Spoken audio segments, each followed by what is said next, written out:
Alright, y'all, back here again with another video. Been a while since I made a vid. Been some things I wanted to talk about. Joey Badass new project, of course, that dropped. And Logic, I'm on him heavy. He dropped 2 new singles, and his album's gonna be coming out May 5th. I'm totally excited about that. Those things I might get into in separate videos, but I definitely wanted to touch on King Kendrick's new album, Damn. Which I'm about to review in just a second. Probably not going to be real deep analytical here. Just wanted to give my basic thoughts. I tried to listen to it as many times as I can, to kind of give y'all a decent review of the album. But just gonna go ahead and get into this right now. Try to keep this review short as I can. Probably won't go over 5 minutes, hopefully. So let's go ahead and get into it. The latest from King Kendrick. This is Damn. Let's see what's up, y'all. So before getting to this album, didn't know what to expect from Kendrick this time. Didn't know if I was gonna get a Good Kid, Mad City feel, To Pimp a Butterfly type feel, and honestly, I think there was more Good Kid, Mad City. Not exactly, but it did have traces of To Pimp a Butterfly here and there. But actually, some of these songs on here kind of reminded me of, as far as production wise, reminded me of songs on Untitled with that kind of weird trance-like groovy type, like Levitate, with tracks like Pride and Lust. Definitely sounded like something that could have been on Untitled, even though Untitled is kind of like a derivative of To Pimp a Butterfly since it's throwaway tracks. So I guess you can say To Pimp a Butterfly was kind of on this album. But before I get into more details as far as sound, production, lyrics wise, I want to talk about like the theme of this album. I didn't know what to expect as far as the concept with Kendrick on this album. All we had to go by was that interview he did where he talked about the album was gonna talk about God, and this album did revolve around God, and that whole thing, and some kind of like deadly sins and what's the word I'm looking for, virtues such as loyalty, which is hot single off here. That's gonna be a single. I'm telling you right now, that's gonna be a single with him and Rihanna. I love that song. I did say it was my favorite at first, but after listening to it a couple times, I'm really starting to dig Feel a lot. Feel might be my favorite one. So let's just start off with the intro. In the intro, it's not really a song or anything like that. It's more of a skit. This album didn't have as many skits as Good Kid, Mad City or To Pimp a Butterfly with the whole spoken word thing. I think that was kind of missing from this album. That I like what Kendrick does kind of as far as making a cinematic experience when listening to the album. I think this album kind of lacked that, to be honest. That was really I could say one of my huge cons about this album. Just depends on if you're into skits and stuff like that. I feel like skits, when you're doing right, they can add to the album, making it a better experience. But I don't think I felt that with this one. In the intro of this album, Kendrick is helping out some old blind lady, and she winds up shooting him. So it kind of had that how much is a dollar cost feel at the end of the song, where Kendrick found out the homeless man was God. So I kind of like that twist to it. There are a lot of theories on what does the blind woman represent. After listening to this album, just in my opinion, I think the blind woman could represent Kendrick's, not only his hood or his city, Compton, but just America as a whole. And as far as being blind, I guess you could say we're not woke, so to say, and we're just blind to our actions and the things that we do in society that affect others, such as like drug, gang violence and stuff like that. It just may appear as regular to somebody, but it may affect somebody else's life. How, you know, gang violence leads to innocent bystanders being shot. So, just using that as an example, if y'all feel what I'm saying. But I possibly think it could be something along those lines. But you know, everybody has their own theory. That's just something, you know, I threw out there. But like I said, I really still didn't have enough time to develop and digest this album to give a real in-depth analysis of the intro. But I'll just leave that at that.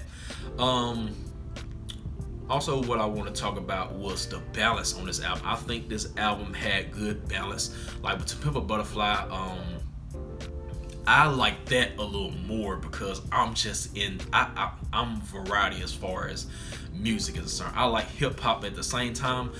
I'm an R&B dude. You know, I like my 90s R&B. I like, you know, jazz, neo soul. So those type of sounds resonate with me. So I enjoyed To Pimp a Butterfly a lot as far as the sounds concerned. But some people may not be into that as far as, you know, the moody type jazz feel. So if you're not a fan of that type of sound, you're gonna like this album because it really wasn't on there that much, I feel. But like I said before, I did see traces of like more of Untitled with the weird trance-like type production. But I did hear a good amount of Good Kid, Mad City on this. I felt that vibe most likely with the Triple X track with U2. Speaking on U2, they really weren't that much of a big feature. They kind of lended their voice or whatnot, but they didn't play a big part in this song. But Kendrick is like known to do that. Definitely with this last project, he had features, so to say, but they really weren't like a major component of the song. I felt like this album had a good balance of commercial songs. Even though they sounded commercial, like they were made for radio, it still had a good message. So I thought he did a real good job with that. He didn't have to use like the jazz, the funk this time. He just used like regular trap beats and made it sound good. Definitely with the song with Rihanna, that Loyalty. Like I said, I love that track. I definitely think it's gonna be the Loyalty, Love, Humble is already getting play, and Element. Those songs I see on the radio, and maybe DNA, maybe. But speaking of DNA was the first song after the intro, and it was a great way to kick off the album. I definitely like the second half where they using that sample. I don't know what what the dude is saying, like give me some gotcha, give me some something like that. But that kind of got me hyped right there. The second song after DNA was Yeah. I felt like it could have been placed better because okay, DNA starts you off here and then Yeah takes you all the way back down. That probably need to be like halfway in the album. At first, when I listened to Yeah, it was kind of okay. It's one of those songs you gotta kind of listen to over and over again. But now I like it after listening to it a couple of times. And Yeah, it was interesting. Like on the last album, on T-Pab, you had the Black of the Berry. He was, pro-black, African, all that kind of stuff, African heritage. And then he went from that to being an Israelite. So Kendrick is woke now, so to say. But I was trying to get the concept of this song as well. I looked on Genius and I looked like in the chorus part was saying buzz in the sirens or buzzing or something like that, and then it says yeah. Of course, Hebrew, yeah is Hebrew for God. So on Genius, it basically said that the siren is buzzing. It means that we're in the end times and God is coming back, things like that. So I kind of feel like that could be what it means, but that's open to anybody's interpretation. But also towards the end of the song, what I liked, it was kind of like he was talking to God himself and how he was talking about he's still dealing with temptation and just worldly things, even though he know God walks the earth. What he was saying like in that last little verse. So, but yeah, was pretty dope track. But I just felt like it shouldn't have went right after DNA. But yeah, that was Ya. Third song, Element. Man, I like that. If I gotta slap a pussy ass nigga, I'm gonna make it look sexy. That hook was awesome. But like I said, I see Element that could possibly be a radio hit too. But yeah, Element. Then after that, you had Feel, which is starting to become one of my favorites. I don't know what it is. It's, Kendrick is kind of like in his feelings on this song. Talks about how he's feel as far as, friends, family, success, and all that stuff like that. So I thought Feel was a real deep, introspective track for this. And just the lyrics on this one, I love the lyrics on this. So Feel is, it's kind of like how much a dollar costs.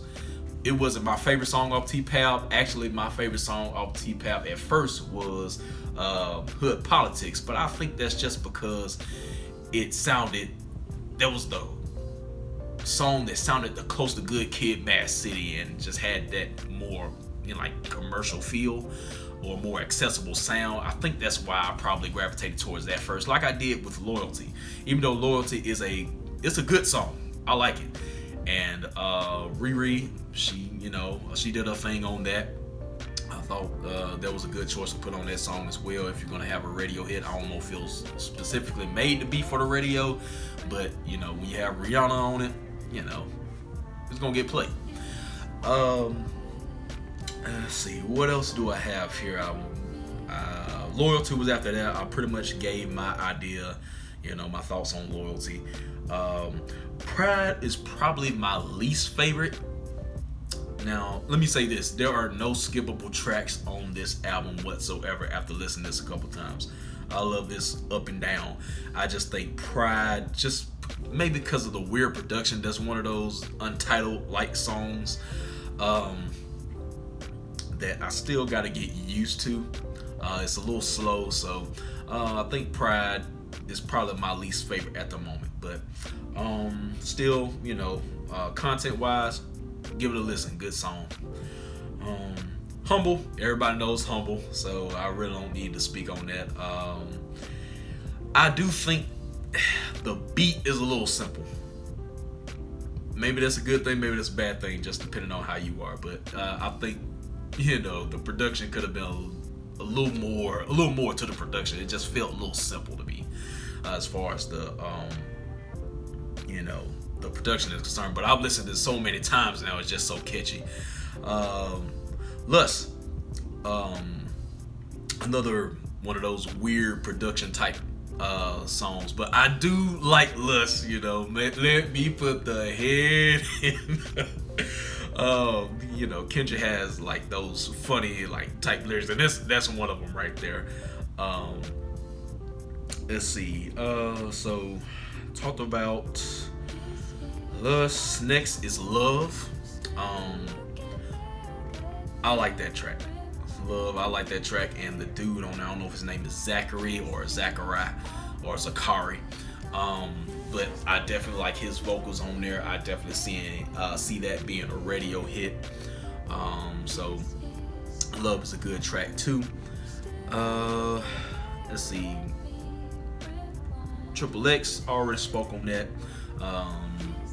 My favorite part was probably in the first verse where the beat switches up on that one. Let's see. Next track was Fear. This one was interesting. I definitely like the concept on this one. I think concept wise, this might be the best song on the album, because I like how Kendrick went from his perspective as a 7-year-old fearing his mom beating his ass to growing up as a teen in Compton, just having a fear overall of his surroundings growing up in the city, from to where he is now, having success and fear of losing it all, and, fear of change as far as being successful and having all this money and stuff like that. So I thought that was a real good concept on fear. Next is God, and I thought this had a good placement before the last track, which is Duckworth, and it's kind of like God is, it's basically like Kendrick is, this is more of his thank you God song, because he's saying, I think in the hook he's like, this what God feel like, laughing to the bank, like so it's kind of like he's thanking God for his success, at least what I think. And then it goes right into Duckworth, which is a story about how Top Dog, or Anthony in this song, he talks about how he used to be a gangster or whatever. He was robbed the KFC where Kendrick's dad worked at, and Kendrick dad showed him, kindness as far as giving him extra food and stuff like that. And when he robbed him, he spared Kendrick's dad's life. So I never knew about that. So I thought that was a pretty good story right there. So that's kind of like divine intervention as far as God is concerned. So that's why I thought God was a good track to put right before that outro of the album. So yeah, as far as that goes, that's pretty much the whole album. I hope I made sense. So I'm kind of going off the dome right now. So yeah, I think that's pretty much going to wrap it up for this album. Now, as far as, is it better than To Pimp a Butterfly or Good Kid, Mad City, it's hard to answer that question. I know this is a cop-out, but every project is in its own lane. If you're talking about just from a pure listening perspective, and not, thinking about like commercial-wise, it's kind of hard to answer. It just depends on your taste. But yeah. Oh man. So I think I went longer than I wanted to. I intended to go on 5 minutes, but I think this video is probably gonna be at least 10 minutes long. So if you're still with me at the end of this video, I thank you.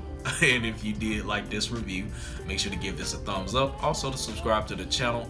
And I might drop my thoughts on Logic and Joey Badass. I don't know yet, just depends on how I feel, but I definitely had to get this review out the way for King Kendrick.